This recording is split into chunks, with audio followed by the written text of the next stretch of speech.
My college roommate, Jessica, often says how true to type we all stay, and by type, I should clarify here, she means stereotype.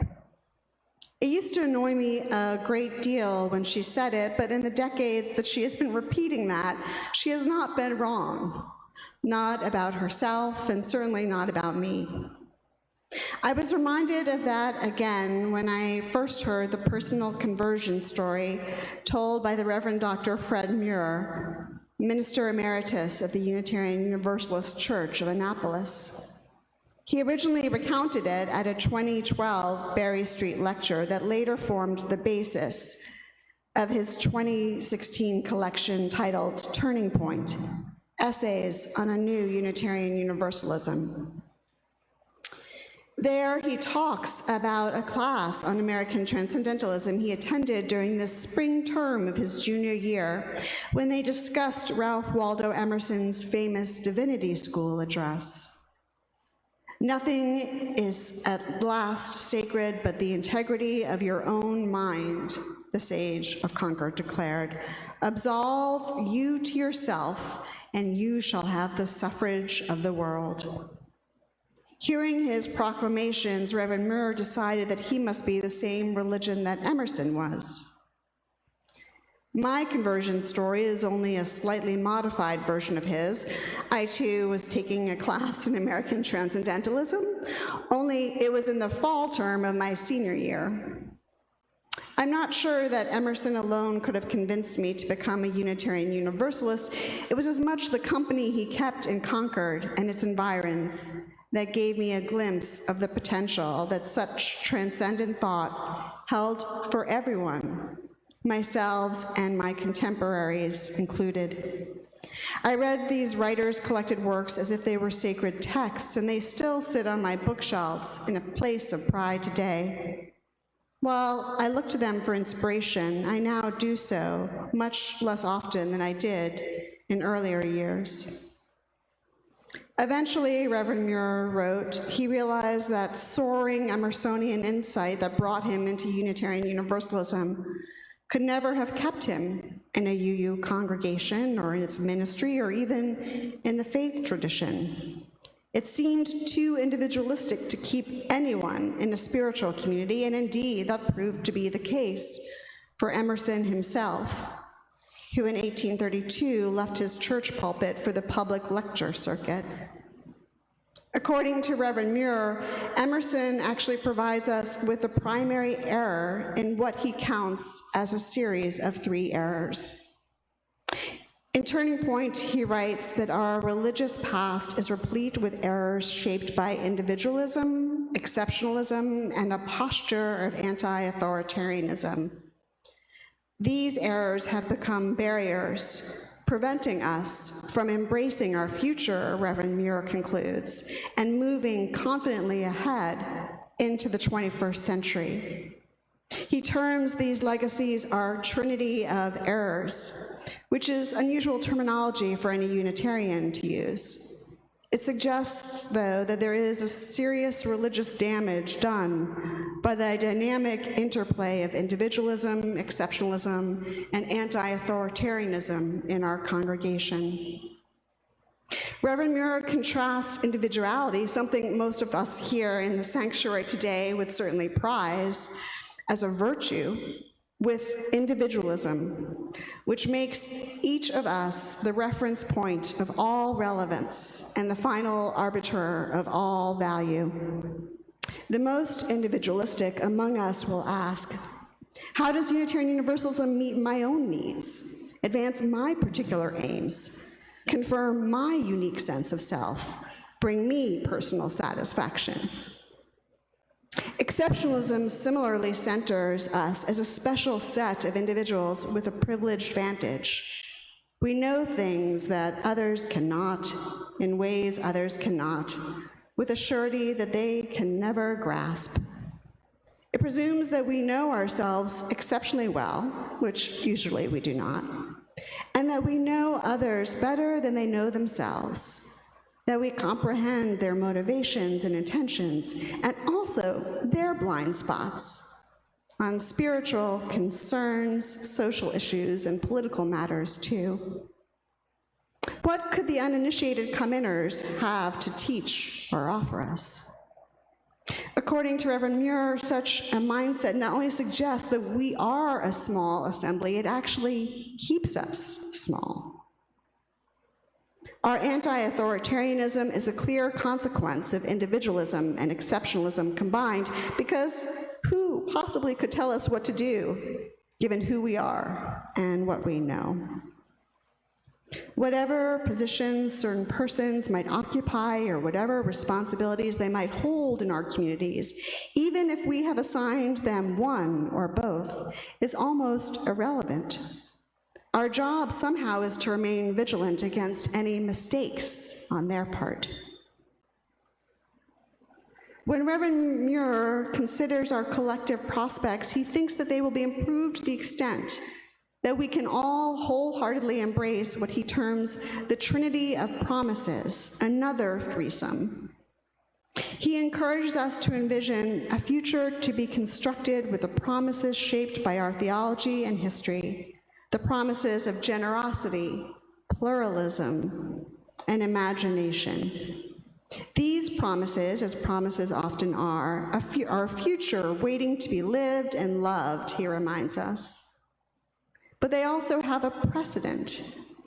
And in his decades of ministry, Reverend Muir saw various congregations and very many congregants embody all these three things. In congregational life at its finest, he says, we routinely demonstrate generosity of spirit, understanding that there are enough resources for us to undertake several shared projects simultaneously. Spiritual development alongside social action, for instance, or a music program alongside theme-based ministries. We become pluralistic by intentionally welcoming people very much unlike us, not just unlike us in demographic terms, but unlike us in temperamental respects as well. We can begin to imagine newer, alternative ways of being together in community with their help, even if these ways are not our own inventions. And instead of finding them threatening, we can find them exciting. How often have I heard from those I serve in my own congregation, but others too, that we spend too much time and money on ourselves. We need to get out into the community and do more. Yes, I am sure that we need to do more, Reverend Muir writes. But I am convinced that we focus on reforming the world because the work of shaping and modeling our congregations as beloved communities is harder. It means addressing our own particular challenges. It means rejecting the trinity of errors that he enumerates and upholding the trinity of promises that he identifies so that we might all be as one, unified in our spiritual and religious purposes. Today is Halloween, a day when we can name our fears openly and communally, and even be playful about some of the power we have given them. What feels so unsettling to us about changing some of our most stubborn habits and perhaps our worst patterns? According to Reverend Muir, we cannot do both covenant and individualism. Individuality, yes, but not individualism. Articulating and living our UU principles as a commitment to covenant, creating and sustaining a community by promising to one another our mutual trust and support. This takes extra effort, he concludes. Yet it is effort worth our expending. It is an intention we ought to set for ourselves. As Reverend Muir suggests, we are reaching a turning point in the 21st century, and the choices we make now may prove decisive ones for us as individual UUs, but also for the 1,000 or so congregations that gather us. Last month, I announced that the Unitarian Universalist Association had formed a study commission to revise the principles and purposes that the UUA spelled out more than 25 years ago. This announcement was informed by a shared desire to more clearly communicate our covenant with one another, centering our theological perspectives and our core values alike. An earlier study had found that we UUs, quote, ranked loving as an instrumental value and mature love as a terminal value more highly than did respondents from other groups, religious and non-religious, end quote. And the UUA Board of Trustees asked the study commission to keep these facts in mind. The new principles and purposes should guide us in the transformation of ourselves, our communities, and our faith into active networks of collective care. They should ask us to choose love and action as the path forward, the trustees insisted. They encouraged the commission to revise, replace, or restructure them as needed to meet the objectives stated above, and added, there is nothing sacred about the number of principles or sources, nor their specific wordings. Each year at UU Wellesley Hills, I have preached a sermon series throughout the church program year.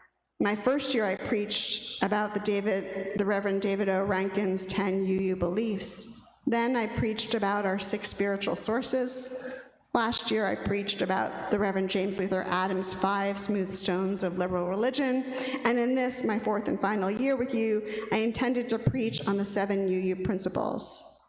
Never mind that some UU congregations have already decided to adopt an 8th principle for themselves that explicitly names diversity and multiculturalism as things that we would covenant to affirm and promote in our spiritual communities. Soon, there may be neither 7 nor 8 principles to count. The UUA Study Commission has been asked to get the board its proposed revisions by January 2022. The new year will be here before we know it. What then? How will we speak for and about ourselves? Who are we now? And more importantly, who are we in the process of becoming? My hope is that we will be the people who decide wisely and well for ourselves, and for those who might yet follow in this faith tradition, the people who, when confronted with an unholy trinity of errors and a holy trinity of promises, chooses to be the sort of unlikely Trinitarians that the Reverend Muir calls all us UUs to be in Turning Point. Generous, pluralistic, imaginative types. If my undergraduate years made a Unitarian out of me, my graduate study threatened to make a Trinitarian out of me once more. At seminary, my systematic theology professor, a Methodist from Virginia who spoke with a drawl, taught us that the Trinity only served to illustrate how God existed in our world, namely in and through relationships that we cultivate with one another. If we claim to believe in one God of love, then obviously we are called to be more loving toward each other. A favorite colleague of mine once quipped, sometimes you have to change to stay the same. Sometimes you have to change in order to stay the same. She meant that on occasion, and in order to stay true to our essence, we have to change the ways that we conceive of and communicate about our identity. We UUs are not the same as we were when Emerson delivered his Divinity School address in 1838. Nor are we the same as we were in 1970 when Reverend Muir first heard his professor present that address. We may not even be the same as we were in 2020 when the UUA formed its study commission. Yet, something essential remains unaltered, I suspect, across all these eras. Together, we have truths. Together, we have a story, the Reverend Penny Hackett Evans pronounced. Together, we are a community. The larger American culture that the transcendentalists were tilting against in the 19th century, the repressive, conformist one, is very different than the one we inhabit in the 21st century, where we are confronted with the costs of individualism run amok, in vaccine refusal, for instance, or in revisionist history, or in climate change denial. So the stance that we took then might not suit circumstances today. At the 2022 General Assembly, UU Wellesley Hills and other member congregations will be asked to vote on the proposed revisions that the Study Commission drafted to our UUA principles and purposes. Everyone here will be asked to trust that the congregational delegates appointed by your Board of Trustees will vote wisely and participate well in spirited debate and decision-making. I believe that they will, and I do not yet know who they are. But I trust those given the authority to make these selections to do the job to the best of their considerable abilities, keeping the good of the whole in mind, keeping only their best intentions at heart. My college roommate much later became one of the bridesmaids at my wedding. And while there may be some controversies on this point, I contend that she gave the very finest toast of the entire evening. She commented on what an unlikely pair my husband and I were, and I think that the nearly 200 guests that Ben and I invited were in complete agreement because we saw them all nodding from where we sat on the dais.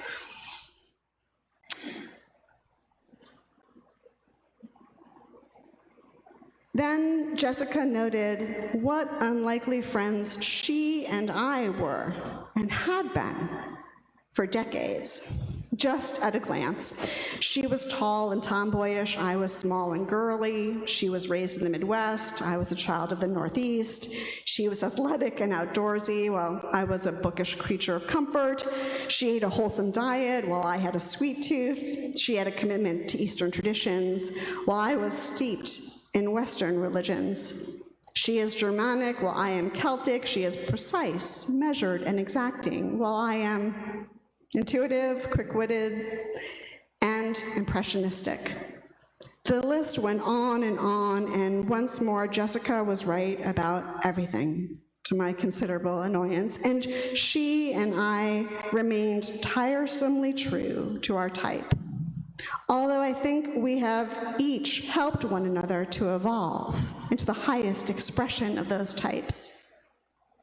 Jessica concluded that when so many superficial differences present themselves in a pair, there must be a far deeper connection that proves itself durable, a surer bond that outwits even those that it holds together. I like to think of Unitarian Universalism in much the same manner, as a marriage of two distinct spiritual traditions that now has only love at its core, love as its main point for being. After all, don't we always say that love is the spirit of this church? What that love points us toward remains to be revealed, but we can trust that more will be revealed in time.